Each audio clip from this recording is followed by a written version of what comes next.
Israel ने Iran पर बड़ा हमला बोला है और हमले के बाद इसराइल के जो प्रधानमंत्री हैं नेतन्याहू, उन्होंने साफ तौर पे कहा है कि ये हमले तब तक चलते रहेंगे जब तक कि ईरान की तरफ से इसराइल को जो खतरा है वो पूरी तरह से खत्म न हो जाए।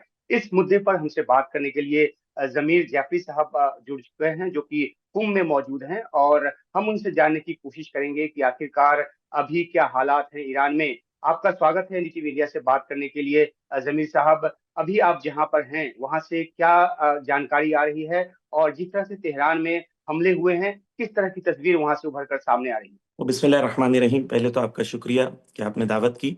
दूसरा ये है कि हिंदुस्तान इस वक्त जो है एयरप्लेन जो क्रैश हुआ है अहमदाबाद में, उसके सख्त एक कड़वे खबर से गुजर रहा है। तमाम हिंदुस्तानियों को हम अपने दिल से श्रद्धांजलि अर्ज करते हैं और उनकी गम में अपनी शिरकत को हम शामिल करते हैं कि हम उनके गम में उनके साथ शरीक हैं। जो ईरान पर हमला हुआ है इसराइल का, ये इसराइल का कंटिन्यूएशन एग्रेशन जो है वो कंटिन्यू हो रहा है। और पिछली बार एक बार और हमला किया था इसराइल ने, उस वक्त ईरान ने दोबारा स्ट्रेटेजिक पेशेंस दिखाई थी। और लेकिन अब जो है इसराइल ने हमला किया है, इसके अंदर ईरान के जनरल सलामी जो उनके कमांडर थे, मिलिट्री कमांडर थे, वो शहीद हो गए हैं। ईरान के एक न्यूक्लियर साइंटिस्ट शहीद हो गए हैं। दो और कमांडर इसमें शहीद हुए हैं। ईरान में जो हमला हुआ है वो रेसिडेंशियल एरियाज में भी हमला हुआ है। जैसे कि आयतुल्लाह खामेनी ने पहले भी कहा था कि अगर आप हमें मिलिट्री साइट्स पर हमला करेंगे तो हम मिलिट्री साइट्स पर हमला करेंगे, आप जिस लेवल पर हमला करेंगे हम उस लेवल जी। पर जवाब देंगे। ये तो जमीर क्लियर साहब, होना खमेनी का चाहिए। अभी एक और बयान आ गया, इसमें उन्होंने साफ तौर पे कहा है कि इसराइल ने कड़वी और दर्दनाक अपनी नियति के का जो एक एक्शन है वो लिया है और उसे भरपूर सजा दी जाएगी। तो किस रूप में आप देखते हैं इस बयान को, क्योंकि ईरान की क्षमता है, खासतौर पे अगर सैन्य क्षमता की बात करें, तो क्या आपको लगता है कि इसराइल से वो उस तरह से बदला ले पाएगा जिस तरह के दावे या जिस तरह की चेतावनी दी जा रही है? देखिए, ईरान ने ऑपरेशन दो बार इसराइल पर कर चुका है, ट्रू प्रॉमिस वन और ट्रू प्रॉमिस टू।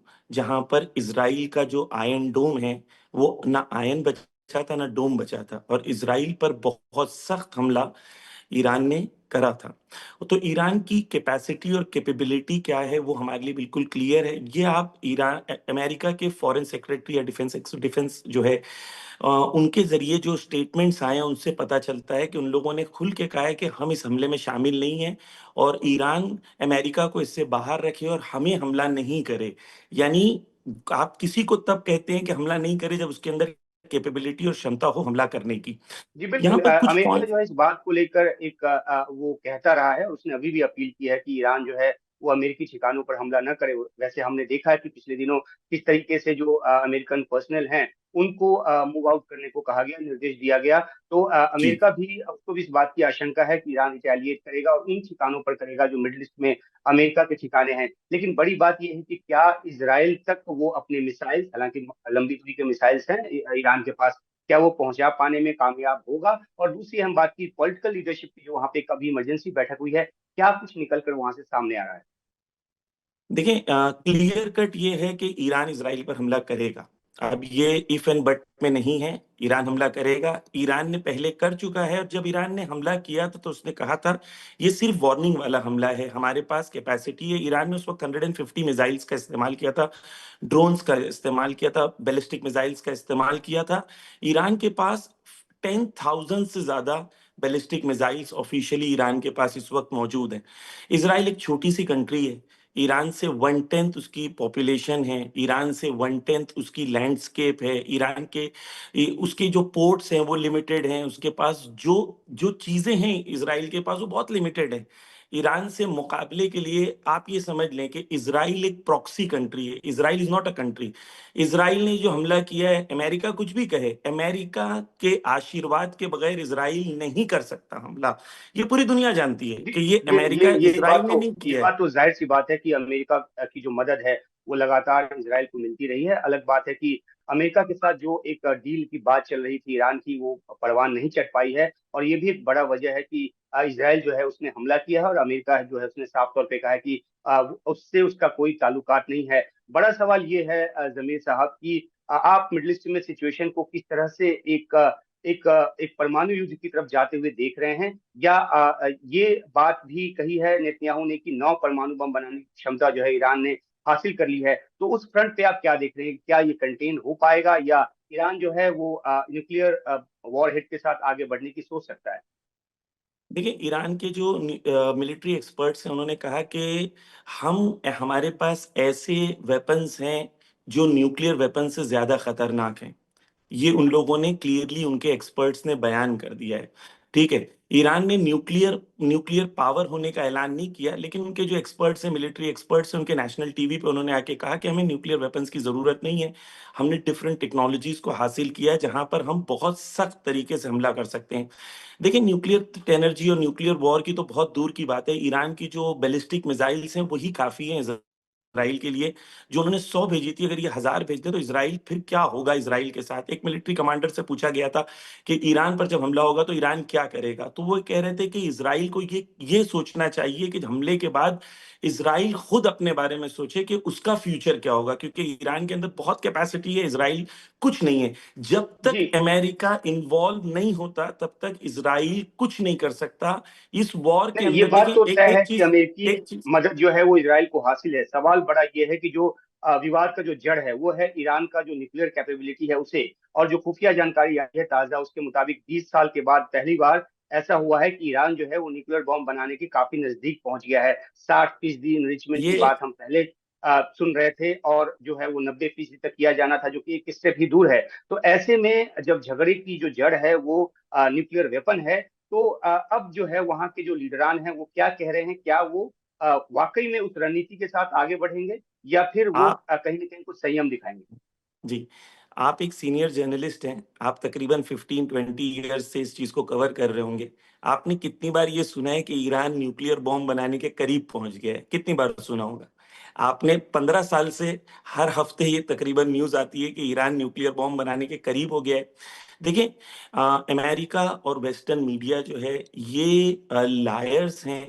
इन्होंने इराक में हमला किया झूठ की बुनियाद के ऊपर कि वहाँ पर वेपन्स ऑफ मास डिस्ट्रक्शंस मौजूद हैं, और उसके ऊपर उन्होंने अफ़गानिस्तान में, पूरी दुनिया में, लीबिया में, इन लोगों ने झूठ की बुनियाद के ऊपर प्रोपेगेंडा वॉर पहले करते हैं, फिर वॉर करते हैं। तो ये एक तकरीबन एक बहुत ही, अगर कोई भी इंसान बहुत ही सादा लौह हो, बहुत ही बेवकूफ़ किस्म का इंसान हो, वो इस बात को मानेगा कि एक्चुअली ये जड़ है झगड़े की। नहीं, जड़ ये नहीं है। जड़ ये है कि लेकिन इज़राइल लेकिन ये भी बात है ना जमीर साहब ने की, जो आईएईए ऑक्यूपाई जिस तरह की निगरानी चाहता है, जिस तरह से वो ऑब्जर्व करना चाहता है, उसकी इजाजत जो है वो ईरान की तरफ से नहीं दी जा रही है। इसलिए शक की बुनियाद जो है वो ज्यादा गहरी होती है। देखें, आईएईए की तरफ से ईरान के ऊपर कॉन्स्टेंटली 15-20 ईयर्स से उन लोग आते हैं, रिपोर्ट्स देखते हैं, रिपोर्ट्स दी जाती है। इज़राइल के पास न्यूक्लियर वेपन्स हैं या नहीं, उसने आईएईए को साइन ही नहीं किया है, उसने अलाउ ही नहीं किया है। और इज़राइल एक तरफ से वो कहता है कि हमारे पास न्यूक्लियर वेपन हो सकती है, आपके पास नहीं हो सकती है। हम आईएईए को कबूल ही नहीं करते हैं, लेकिन ईरान आईएईए को कबूल करता है, उसको अलाउ भी करता है, इंस्पेक्ट भी करने देता है। अगर उनके 1-2 पॉइंट्स अगर आगे पीछे होते हैं, उस पे सैंक्शंस भी लगते हैं। लेकिन इज़राइल जो है वो न्यूक्लियर वेपन्स रख सकता है। देखिए, वो दुनिया खत्म हो गई कि एक बादशाह था और वो बादशाह दुनिया को बोलेगा जैसे मैं कहूँगा वैसे दुनिया चलेगी। ये दुनिया खत्म हो चुकी है। अब दुनिया इक्वालिटी की दुनिया है। अब ईरान के साथ अगर वेस्टर्न कंट्रीज़ इक्वल टर्म्स पे ट्रीट करेंगे, तो वो इक्वल टर्म्स पे बात होगी।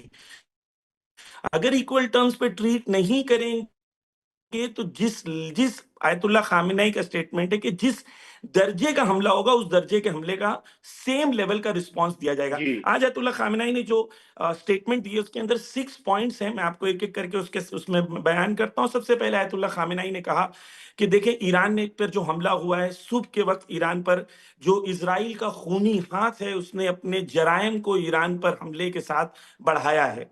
दूसरी चीज़ उन्होंने कहा कि सिविलियंस एरियाज़ पर हमला हुआ है, और ये एक मज़ीद एक स्टेप एस्केलेशन है जो इज़राइल की तरफ से है। तीसरा, उन्होंने कहा कि जो गलती की है उसकी सज़ा के लिए इज़राइल तैयार रहे। चौथा, उन्होंने कहा कि ईरान की पावरफुल मिलिट्री कैपेबिलिटीज़ एग्ज़िस्ट कर रही हैं और वो कंप्लीट इन एक्शन हैं जवाब देने के लिए। पाँचवाँ पॉइंट, उन्होंने कहा कि ईरान में कुछ शहीद हुए हैं, कुछ कमांडर्स शहीद हुए हैं, एक्सेप्ट किया, झूठ नहीं कहा, प्रोपेगेंडा नहीं क्रिएट किया। कहा कि ईरान में शहीद हुए हैं लेकिन उनकी रिप्लेसमेंट्स जी मौजूद हैं, उनके जानशीन मौजूद हैं। और छठा कहा कि तल्ख जवाब के लिए इजराइल ने खुद दरवाजे खोल लिए हैं, इजराइल तैयार रहे। मैं आपको ये कह दूं, और तमाम वेस्टर्न एक्सपर्ट्स भी ये कह रहे हैं कि इजराइल इज नियरिंग जी इट्स एंड। जी जमीर जी साहब, एक आखिरी सवाल आपसे कि क्योंकि ये बात कई दिनों से चर्चा में थी कि इजराइल जो है हमला करने वाला है, तो क्या ईरान की तरफ से इस बात की बंदोबस्ती थी, और अगर थी तो फिर इस हद तक कामयाब क्यों हो पाया इजराइल अपने हमलों में? जी, देखिए ईरान एक एक क्लियर क्लियर वो है कि ईरान के पास मिलिट्री कैपेबिलिटीज है अपने डिफेंस के लिए भी और अटैक के लिए भी। ये डिसएग्रीमेंट नहीं है कि इजराइल कैपेबल था कि ईरान पर उसने हमला किया, लेकिन ये भी बात को दुनिया को अग्री करना पड़ेगा कि ईरान भी कैपेबल था इजराइल पर हमला करने के लिए, और ईरान ने कर चुका है 2 बार, ऑपरेशन जी प्रॉमिस 1 और 2। ये ईरान के लिए क्लियर और दुनिया के लिए क्लियर हो कि ये जी ईंट का जवाब ईरान पत्थर से देगा। और कोई भी इसको शक की निगाह से नहीं देखे कि इजराइल जो है वो अपनी एंड की तरफ नियर कर रहा है, अपनी एंड के नजदीक जा रहा है। पूरी दुनिया में उसका पीआर जो है, वो पूरी दुनिया में इस वक्त इसराइल से नफरत हो रही है। 20,000 से ज्यादा बच्चों को कत्ल कर चुका जी है, नस्ल कुशी, जेनेसाइड। आप एमनेस्टी इंटरनेशनल से लेके ह्यूमन राइट्स वॉच तक सब कह रहे हैं कि इसराइल एक जेनेसाइड करने वाली कंट्री है। इसराइल जी के जो प्राइम मिनिस्टर है उनको इंटरनेशनल लेवल पर जो है उनके खिलाफ वारंट जारी हुआ है। Israel is exposed. इसराइल का ये एग्रेशन का जवाब ईरान देगा। जी, पूरी बहुत बहुत शुक्रिया दुनिया आपका ये देखेगी कि ईरान जमीर का साहब, हमसे बात हमला करने के बहुत लिए, और बहुत आपने सख्त उन होगा। तमाम बातों को दोहराया जिस तरह की बात ईरान से लगातार निकलकर सामने आती रही, लेकिन दुनिया की निगाह इस बात पर बनी रहेगी कि ईरान जो है किस तरह से इसका बदला लेता है और किस हद तक उसमें कामयाब हो पाता है। ये अलग बात है, लेकिन जिस तरह से सिचुएशन जो है वो मिडिल ईस्ट में भड़का है, वो बहुत एक बड़े युद्ध की तरफ जा सकता है, इस बात की आशंका लगातार जताई जा रही है। तो सारी निगाह आप ईरान पर है, क्योंकि इस बीच ये भी जानकारी आई है कि 5 अलग अलग दौर के जो हमले हैं इजराइल की तरफ से किए गए हैं ईरान पर, और उसके अलग अलग जो ठिकाने हैं, चाहे वो सैन्य ठिकाना हो, चाहे वो राजनीतिक नेतृत्व के रहने की जो रिहाइश है वो हो, या फिर न्यूक्लियर जो साइंटिस्ट हैं उनको भी निशाना बनाया गया है। तो अब निगाह ईरान पर किस तरह से रिटेलिएट करता है और ये युद्ध जो है वो कहां तक जाकर ठहरता है, इस पे हमारी निगाह बनी रहेगी। बहुत शुक्रिया जमीर साहब, आपसे फिर जुड़ेंगे और ताजा अपडेट आपसे लेंगे जैसे जैसे सिचुएशन आगे बढ़ती है। बहुत शुक्रिया।